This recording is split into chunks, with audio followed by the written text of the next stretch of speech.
A booyah welcome here on episode 19 of the What Do We Do podcast, Bogey and Dewey. And this is an exciting episode, okay? One, we have a couple of pumpkins on the table. We're embracing fall, October, Halloween coming up. Dew, what's going on? Yes, happy fall. Happy fall. It is October, time for the harvest.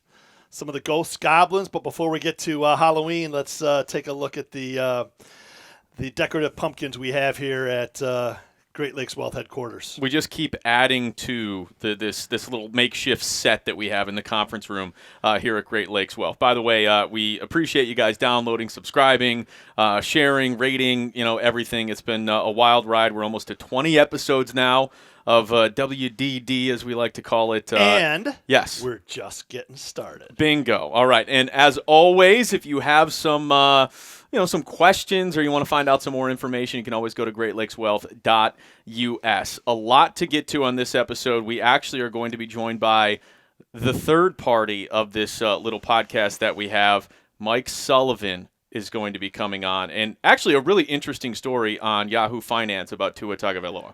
I think letting Sully out of the control room will be great. He needs a little fresh air. He better put on a mask and socially distance.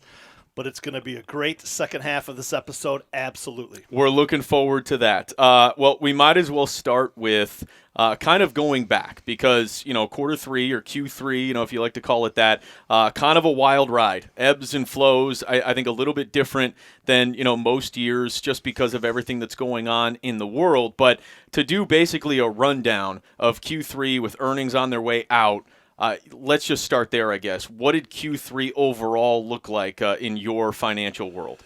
Yeah, it was a dose of reality, Bogey. How does that sound, right? September, the end of Q3, the markets actually dropped a little bit, but the quarter overall was still very successful. And so now that we're into October 6th, today, we want to take a look back and see how Q3 went from July 1st through September 30th, and then we'll maybe do a quick snapshot and just see where we've come from January 1st to now, and then we're going to really go a little bit fast into what we can hopefully opine for Q4. How's that sound? Sounds fantastic. What are you expecting here, I guess, as we wait for the earnings report for Q3 to come out? What do you expect to see? I guess, what are your greatest areas of focus? So just like a baseball game, Q3 earnings are on deck. You know what I mean? So in October, starting in about 10 days from now, we'll see the earnings start to come in for Q3. And I think it'll be more of what we've seen so far. It's the have and the have-nots. On the note of the recovery, when we were talking about this early on, episode 1 and 2 back in June, it was, are we going to have a V-shaped recovery, right? And there's an economic versus market, but a V-shaped recovery, drop down, snap back, or was it going to be a U? Or was it going to be, unfortunately, an L, which is down and then just drive down? A lot of the smart economists and tacticians out there are calling it a K-shaped recovery. Have you heard of this? Not specifically, no. Right. So I'm calling it an alligator's mouth open with teeth on each side. Okay. So you've got a similar picture with a K, right? Where you have a starting point of the K and you have one line that kind of, progresses upward, right? And you have another one that moves downward. Follow me? Up and down. I've written K quite a bit in my lifetime, so it makes sense. Well, you got it. So you have the have and the have-nots. Those that are in the upward trending K line, those would be technology, the technology sector, technology stocks, also the housing market and other industries that have thrived through the COVID-19 pandemic of 2020. They're the upward trending K. Well, the lower trending K, we really don't have to talk about them because they're all over, but whether that's the airlines, the restaurants, hotels, retail, right? So that lower trending line, it may not start coming back up anytime soon, but I think it will. So that's where, again, take my alligator mouth open, and now you have some, some saws from the teeth, some up and downs, little ebbs and flows. There's a lot of power in that bite, too. When it comes down. Oh, yeah. Woo! It snaps hard, right? So hopefully we're going to just have a good Q4, but it's going to start really by the numbers that we see out of these companies in the next few weeks. Any specific companies that were, better than most, that had a rougher third quarter than maybe expected? Anyone you want to pinpoint or point out, I suppose? Well, Kyle, we're not going to know yet because the earnings aren't out, right? So that's what's coming. That's on deck. We have our list. We have who did well in Q2 and can see if they can sustain that growth. We see those that said it was just a one-quarter mishap due to COVID, and so we'll see if those rebounds are there. But in general, you have the market, which we'll talk about, but you also have the economy, which is kind of doing something a little bit different. It's recovering, but maybe not at the same torrid pace that it was, and all of that may be due to stimulus created by the government, the Federal Reserve, the Treasury, Congress, etc. So with that, let's get right into the Q3 numbers for the markets. Fair enough? Let's do it. Let's do it. So we're going to go fast so we can get to Sully and get to some sports and get to a few other topics. So the Dow for Q3 recovered 7.6%. June 1st to September 30th. Mind you, most of these numbers I'm going to give you also had a negative September, so they were even stronger through August, right? And so year to date, the Dow has recovered to only down 2.40%. So negative 2.40 year to date through the end of Q3. The S&P did even better in Q3, up 8.4%, and keeping it up on the year 5.6% to the positive. And the interesting data point with the S&P is that it actually set an all-time high in August, surpassed the February high, and then it kind of gave a little bit back here in the month of September. But Kyle, in the midst of the greatest pandemic, weakest market, if you will, weakest economy since the Great Depression, we've got markets that are resilient. What do you make of that? Because you're tapped into this world. I'm growing. I'm learning. I'm trying to understand more, and I feel like I'm doing that every single week just by doing the What Do We Do podcast. But I marvel at that. How is that even possible in the midst of a pandemic, an election year, chaos? It seems, and yet the market recovered sharply. Right. So the economy is still, let's say, down. It's recovering. But just like a patient in the hospital, given a shot, right? Given a shot of morphine, given a shot to get it boosted. That's what's happened with these markets. And that's because, again, the Federal Reserve, with the help from Congress, also with these stimulus checks, right? The money that every American, received, $600, right? So all of this has been a boost. And there's that adage, don't fight the Fed. So the Fed has said we're going to keep interest rates, historically low until 2022, 2023. So all of this has helped to inflate the markets. Hopefully, it's doing some to inflate the economy, but we'll see. The jury's still out. But with that, the biggest winner so far has been the Nasdaq. Right, the Nasdaq was up 11% in Q3, and it's up 24% in change through September 30th.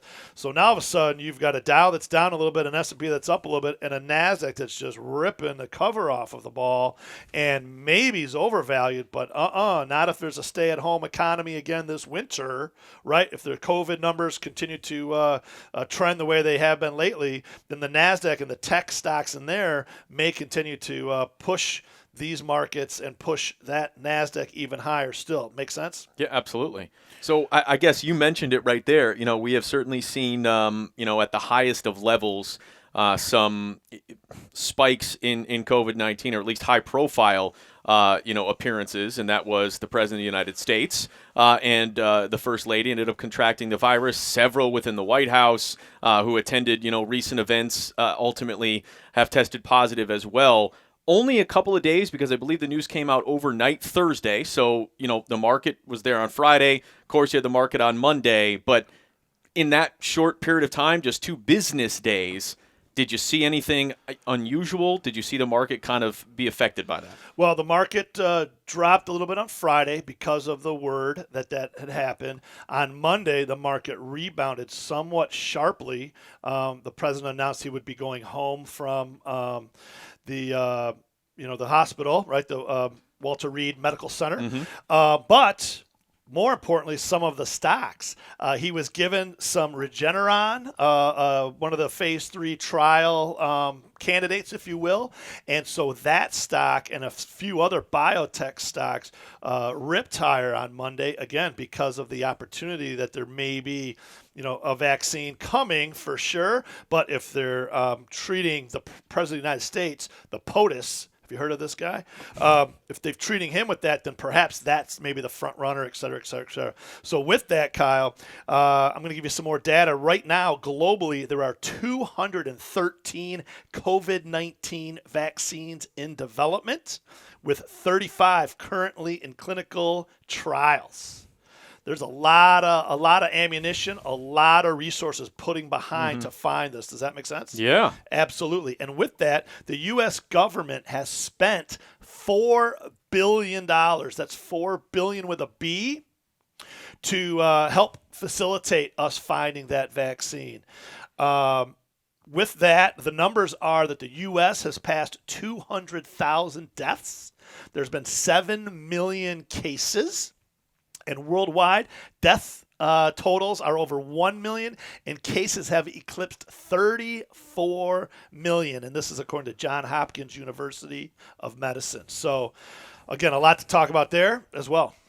So I guess here, is there anything else that you want to mention Q3-wise before we take a brief outlook and a brief look at Q4 as we round out the year? I'm going to give you a few more stats of some of the indices, okay? We're going to run through these fast. So emerging markets. We haven't talked really on any of these podcasts in detail about international investing. That's going to be a huge theme for next year, okay? So stay tuned on that. Why is that? Because you have the U.S. and you have the rest of the world. Again, you have potential valuations. If I just said the Dow is basically flat on the year, the S&P is up, the NASDAQ's up. Well, guess what? The two international indices that we follow, one is the more aggressive emerging markets. It was up 9% in Q3, but it's still -1 on the year, right? Well, the international developed countries, and that might be France, it might be England, etc., that is down 7.1 on the year still, right? So there's going to be opportunities to invest, and it's not always in the good old US of A. Along those same lines, the 3-month T-bill was up 0.03% in Q3 and returned a whopping 0.56% for the first 9 months of the year, okay? And we talked last week's episode about cash alternatives, right? So a T-bill, again, is going to pay about 20 basis points, or as we say, 0.20%. So with that, you're going to try to find something else, Additionally, Barclays Ag Bond, which is the more core bond index we follow, that was up 0.6% for Q3 and taking it up to 6.79% through the first 9 months of the year. So all that to say, instead of being in the stock market, you could invest in the bond market. And in this index, you would have made almost 7% year to date, which again is better than most of the stock market returns, except for that bad boy, the NASDAQ. Do you follow me so far? Absolutely. Okay, we're almost done with them. So the next one is oil. This has been the biggest thorn, the biggest stick in everyone's side this whole year. Oil went from 60 a barrel to start the year, right, down to 20 a barrel in June. But somewhere in there, it went to -30 a barrel between March 30th and June 30th. You follow me? Yeah. Okay, so it ended September 30th at right around $40 a barrel. So it's still down, call it, 30% on the year. So oil is having a real tough hoe, and so is the energy sector overall. So oil not really having the same success as the tech, if you will. The gold index, as you know, I love gold. Gold shines bright around here, Bogey. Gold was up 5.9% in Q3, and it is now up 23.5% year to date. That's incredible. It went from out of favor to the brightest shining investment you might have out there. And that'll be something that we talk about going forward as well into Q4 and into next year, because if we talk about some themes, I don't want to ruin the surprise, gold might have another another ways to go, which would be exciting. Hey guys, it's Bogey. I want to take a second to talk to you about Dewey Steffen and his excellent team at Great Lakes Wealth. Look, do you feel overwhelmed with managing your assets in today's financial world? I mean, think about the times that we're in here in 2020. Do you want financial freedom? Great Lakes Wealth offers Wall Street solutions with Main Street values. They sit down with you to develop custom financial solutions utilizing all of your assets, even your 401k. We build the future you want based on your goals and your dreams. That is what Great Lakes Wealth is all about. Thinking about you, thinking about your family, and thinking about your future. Simply go to greatlakeswealth.us to schedule an appointment today. They offer better investments, better service, and a fee-back guarantee. Okay, a fee-back guarantee. Your road to financial freedom starts at greatlakeswealth.us. Please visit greatlakeswealth.us or simply give Great Lakes Wealth a call today. The final number I'll talk about, which we don't talk much about on here, the 30-year fixed mortgage. 30-year fixed mortgage is approximately 3% now. You know what that means? That's huge. I mean, it's way lower than it normally is. You could go borrow money for 30 years to buy a house and pay only 3% interest. It's incredible. You talk to your parents and have them talk to their parents, or you talk to your grandparents, and they'll tell you they used to pay like 15%, 18% for a mortgage. Now you can lock that in for 30 years for right around 3%.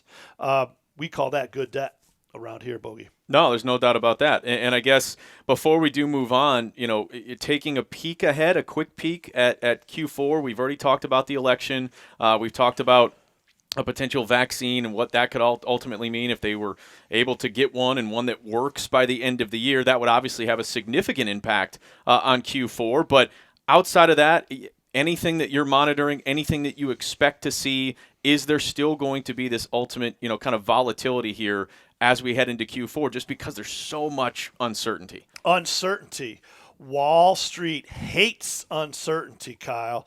We were watching the debates last week. Did you see these? I did, unfortunately. Holy moly, right? And so with the debates, it was talked about that with mail-in ballots, absentee ballots, etc., we may not even know who the President of the United States is by Wednesday morning, November 4th, right? So if that's not the surest sign of uncertainty, I'm not sure what is. What right? a train wreck, yeah. So we have corporate earnings here in October leading up to November 3rd for the election, right? And then it's not only the presidential race, it's also the Senate and the House. Yep. And we could have the blue wave we talked about before. Could also be red in one house, blue in the other, and the president obviously still undecided. So all of these things are going to create opportunities, but also create some worries out there. So you either need to be steadfast, or you need to be, again, working with your professional and making sure that you have a solid plan in place. Absolutely.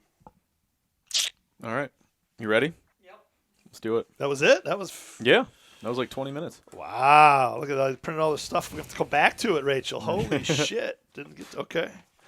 Cool. Do it up. We're prepared. I noticed too, Sully. Now I'm watching these videos because we sent finally. It took me an extra month. We sent the videos, the last few YouTubes. We sent them to my compliance firm to make sure that the the verbiage in the beginning that's printed is right, and at the end it's right, and then the guy is talking at the end. But I actually listened to one straight through. My man Sully's got hi. This is Dewey. You should do your donations to charity. You switched up the commercial on the video. Don't do the videos. Huh? Well, the commercial for the video is me talking about support your neighborhood, and the commercial on the podcast is the one of Kyle saying go invest with. Yeah, we can update those whenever. Sure. No, I'm just saying you did them different. You did one on one and one on the other. You want it like that? I don't know. I did. Did you know you did that? No, I mean that's Evan that edits all that. Yeah. Okay. But I can just send him a new copy. That's okay. We'll worry about that later, but it's going to happen. Sure. Yeah. All right. We got to get some quotes. I don't even do any quotes yet. I didn't do any quotes today. It's all good. That's all right. That was good content. Don't get too scripted with it. We want to just have good conversation. No, I got worry it. about you missed out on this or that. No, I'm just telling you. I like to get my little quotes in there. That's all. Go ahead, Kyle. All right, so let's go ahead and bring in I guess, the third arm of this What Do We Do podcast here, Mr. Mike Sullivan. And Sully, I know you're excited to jump into a story that you saw on Yahoo Finance. Okay, you're a big money guy. You love following the markets and all of that. You and Dewey have great conversations, even away from the podcast via text message or in person. Great conversations we have, Dewey. I think we should have some more of them personally. Two peas in a pod over here. Kyle, you I don't know if you're the I sugar or the spice. I like to ask Dewey questions just so I get a reaction out of it too. You know, basic questions or very complex questions. No matter what, though, I know that Dewey, no matter what I throw at him, always has an answer one way or the other. There's no doubt about that.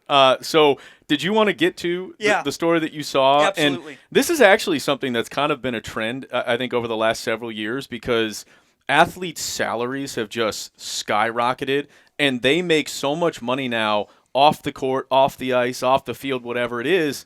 You can live on one of those salaries and just invest the other one. And we have another example of that story going on right now. And deservedly so, they make that money. I mean, for as much as these TV contracts are and as much as, profit the owners make, of course they should be making this money, if not more. But that's another whole nother podcast, believe me. But, Dewey, are you familiar with Tua Tagovailoa? I am, because I thought he was going to the Detroit Lions initially, right? He should have. A lot of people locally wanted the Lions to draft Tua because they wanted to be done with Stafford. He was sitting there at 3 when they were picking. But long story short, they didn't. Goes a couple picks later to the Dolphins, and we know that that's how it went down. But that's not the point of this article. It's not to break down his game. If anything, it's off the field. So Could do your Mel Kiper Jr. impression, huh? no, this is finance. This isn't Oh, this is serious stuff. Sorry. So I was reading this article, Dewey, and I thought it was perfect just to bring up to you. And like Kyle said, I think this is happening a lot more. But Tua it's been reported that he will save his $30 million rookie contract and live strictly off of endorsements. Let me read you real quickly what's happening here. So Tua got $30.3 million guaranteed, including a $19.6 million signing bonus on his 4-year rookie contract, but he's not spending a dime of it. All right. So instead, he told GQ, every NFL paycheck is going into savings, and he'll spend to live on what he gets in endorsements. So his endorsement money, which I'm sure he still makes good money off of in endorsements, certainly. They mentioned some of the deals he has, but we're seeing this more where some of these athletes are just taking this huge nest egg of a contract of guaranteed money and putting it aside and investing in it. And Rob Gronkowski was one of the recent ones who came out. Ryan Broyles locally as well. Sure. I mean, Dewey, I have a couple questions for you, but on principle, what do you make of that? So I have 2 comments out of the gate, right? If he's able to do it, and I hope he is, and anyone going that route does, fantastic. Saving for your future, right? The average, I think, career of an NFL player is 8 years. And I think their average retirement age is 35 years. I think it's even less than that at Might this even point. be less than that? I do. Okay, so that's so as most of us are working until we're 60 or 65, and then just starting on the retirement train, these professional athletes have to prepare for it a lot sooner. So they have to really squirrel away and create those 7 streams of income that Sully likes to talk about way before the traditional work person in America does. Fair enough? Absolutely. Right? But on top of that, it is estimated that 1 in every 6 professional football players files for bankruptcy within 12 years of retiring from the game. And that's what's crazy. I think we need to get Dewey to speak at the rookie symposium every year with the NFL, because they do. I know for a fact that these rookies have put in front of them every single year. There's like a little conference they go to, right? They travel to whatever city it's in. I think usually it's in San Diego. And they have people that come in, former players, financial guys, that give them this real life advice. And I know they do have financial advisors there that talk to them about, hey, don't be stupid with your money. This is how much you're making after tax. Don't just go out and buy 5 cars. Don't buy, 10 Rolexes. Not all your friends need a new house. Right. I mean, the hanger-ons is another problem too. That's what happens, though, where a lot of these guys, and there's a lot of athletes who let's call it how it is. There's a lot of athletes who make it big that haven't had a lot in their lives, and they, a lot of them tend to just blow the money. And I think it's a shame, because if there was that proper financial coaching that they had, it really, I'm not trying to be simple about this, it's really, not tough just to have a basic concept of, hey, I need to save some of this. I can't just go out and spend all of it. So I think that there's probably a happy medium where you don't have to necessarily be like Tua and save all $30 million, but you do have to make sure if you're an athlete, you're focused on putting some of that away. Absolutely, right? And sometimes they think that they are with the car that they purchase, that McLaren, that Bentley. I can always sell that if I need to. Yeah. Sure. But, we won't get into any other specific athletes, but you can go ahead and Google to see which ones have blown fortunes, hundreds of millions of dollars that are now bankrupt, right? And so it's really, it's a tragedy. It's sad. And so really, for Tua and anyone else out there listening that is a professional athlete, please go to our website, greatlakeswealth.us. We have some calculators on there for you as well, and we'll be happy to help you all that we can, stay on the right track to a wonderful, fruitful retirement. Well, let me ask you this then, Dewey, because I think that on principle, whether you're an athlete or not, if someone walked to you right now and said, hey, Dewey, Great Lakes Wealth, I listen to your podcast, I love it, I really want to get some advice from you. Here's what I'm going to hand you. I'm going to hand you a $30 million check, and that's what I want to invest. This nest egg, if you will. I have $30 million. I want to turn this into more and make sure I'm protected. What's the first thing you do? Well, the first thing you do is, do a financial plan. You need to do an intake survey of the individual or the situation, right? It's just like going to a doctor for the first time. No matter who you are, you could be completely healthy, you could be sick, you could have $100,000, you could have $100 million, right? Whatever it is, you need to start with making a very detailed assessment of where you are now and where you want to be. And there's a lot of factors that go into it in terms of debt that you have now, income you may need, what your expected, future will look like from your perspective. We talked about this a few episodes ago about planning your retirement based on your age. I was going to say kind of in jest, is Tua even 20 yet? He's 22. Okay, good for him. Think about that. Yeah, right. Forget $30 million, forget his signing bonus of $20 million. If you're 22 years old and you have a liquid $5 million, call it, just this nest egg that you're just going to put away and grow and not even worry about it, not even touch it. I mean, for lack of a better way to put it, Dewey, you should be set for life. Well, you should be. But again, there is this quote by, I think it's Puff Daddy P. Diddy, I believe, called Mo Money, Mo Problems. And I say that with all the sincerity in the world. It doesn't have to be an athlete. This could be someone who wins the lottery. Sure. You've heard just as many stories about that. Whether it's just someone who works a traditional job out there but gets a bonus and, again, just spends it on something that maybe not the most prudent way possible. These things just happen. So no matter who you are, you need to seek out, a professional or a team of professionals to absolutely help you. This is another reason why the Lions should have drafted Tua, because we could have immediately hooked him up with Great Lakes Wealth. Yeah. Well, keep in mind that's too. the thing too, though. You mentioned the lottery and whatnot, and of course people that win.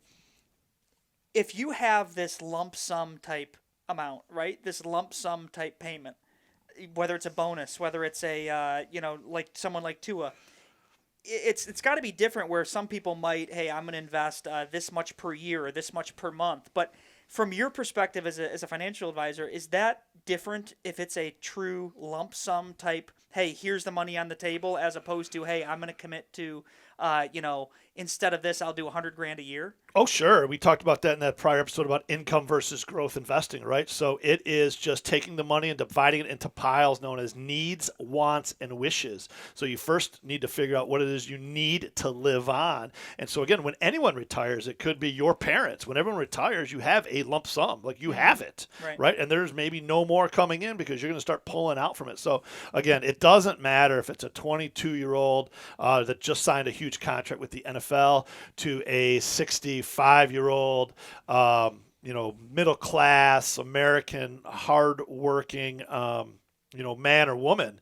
You have a lump sum. You need to make sure that you make the best decisions possible, because if you blow it, again, you're you can't make it back. I mean, these athletes, I guess, think they can sometimes, but I think they're invincible. Yeah. But and again, it's not just professional athletes. No, but that's always the conversation too with people that win the lottery. There's every single time it happens, Mega Millions or whatever, the conversation comes up and it's phrased to the average person in terms of what would you do, what do we do, right? What do we do? but it's always that question of, hey, will I accept the lottery in lump sum form or will I accept it in annual form? There's these different ways that you're allowed to or whatever. That's right. So we would counsel you on whether you should take the lump sum versus those payments as well. That's just another story for another day, if you will. But absolutely, everything needs to be analyzed, and you need to be thoughtful. So for Tua, real quick, remember, I believe he hurt his knee senior year. Is that right? Mm-hmm. Right? And ankle? Ankle. Yeah, he had an injury. And knee, yeah. He had an injury, and so that was one of the reasons was, is he going to come back? Yep. Is he going to go pro, or what's he going to do? And all of these athletes in all the college sports go through this. Are they going to come back? Are they going to play in that bowl game? Right? I'm not the expert you guys are, but that's why they don't want to risk injury. Right. Yeah, and his injury specifically was actually a broken hip. Okay. Similar to the Bo Jackson injury, but not the exact same thing. So there were questions about whether or not he was actually ever going to be able to play again. Which maybe factors into his 100%, making sure that he is good and has that cash ready to go. And that's the thing, too, though. What's fascinating with the NCAA right now is finally, as of 2 years ago, the NCAA is allowed to fund certain insurance policies for athletes. So, for example, when Miles Bridges came back to Michigan State, didn't enter the NBA draft, would have been a lottery pick. MSU was legally able to have this insurance policy where if he got hurt, he would literally, even though he's a student athlete, he would get paid out, his projected earning potential or whatever it would have been, which is something that I think is good that they've done. But it's fascinating because, I mean, there's so many of these, and this is an episode in itself, there's so many of these insurance policies in sports now that have just gotten huge. Look at Jim Harbaugh's contract. Look at Harbaugh and how his contract is, with so much of it being, into an insurance policy as opposed to a base salary. So the world of sports has just gone away like that, where it's just been, more innovative towards that financial Well, there's side. so much money out there. I think is really the biggest thing, Well, it's strategic planning. Right. So each individual case is different. And the problem is whether it's Jim Harbaugh or anyone who may be older and has been around a few years and seen a few things and maybe already saved a few dollars and is on their way, versus a young man or woman that is just, had a huge windfall of 10 million, 20 million, 30 million, and they're in their young 20s, and it could be any age. I don't know the stats, but I bet all of them that said they were going to save it all of them that said they were going to find a financial plan that was going to, lock them away with success until they're 65, I guarantee there's a pretty staggering number that their plan was great when they started, but because of situations or, putting your fingers into the cookie jar or changing your mind and wanting that extra toy or that whatever it is. Because, again, when you're 15, you're not an adult. When you're 21, you may not be fully an adult, with these decisions. It's not just in sports. It could be in, in Hollywood with child stars, etc. So all of it to say is we hope that Tua and any other athletes listening can, again, make a good plan. You should be able to live on just a small portion of that phenomenal deal that you've negotiated. And, you should do a lot of good with that. So for all of the athletes out there, make sure you call Dewey. He will take care of you. He will make sure you don't lose your money. And make sure that your contract is in a good spot. But what we always say is you should give something back to your community. So it didn't in that report say how much he's going to donate and where it might be. But I would challenge all of these athletes or anyone who's come into a sizable sum of money, especially in this day and age, especially in 2020. Help your community, help your neighbor. I'm going to plug for everyone listening, shop local, seek out local small business, be a good friend, be a neighbor at this time. But if you're Tua or whoever else that's lucky enough to have done very well, put something aside for yourself, but also, give a little back to those that helped you get there. I think that's the perfect way to end the conversation. Always enjoy Sully joining us here on the What Do We Do podcast. I'm sure Options we'll do next. Tell you we what, got to have that episode. Options is not next, but I will let the cat out of the bag. Next is digital assets, aka Bitcoin and cryptocurrencies. I know a thing or two about so that. that might be something for Tua and the rest of those out there with some money to kind of get a little bit out of cash, a little bit out of gold, and maybe put a little bit into digital assets. The opinions expressed in this program are for general information purposes only and are not intended to provide specific advice or recommendations for any individual or any specific security. It's only intended to provide education about the financial industry. To determine which investments may be appropriate for you, consult your financial advisor prior to investing. Any past performance discussed during this program is no guarantee of future results. Any indices referenced for comparison are unmanaged and cannot be invested into directly. As always, please remember investing involves risks and possible loss of principal capital. Please seek advice from a licensed professional.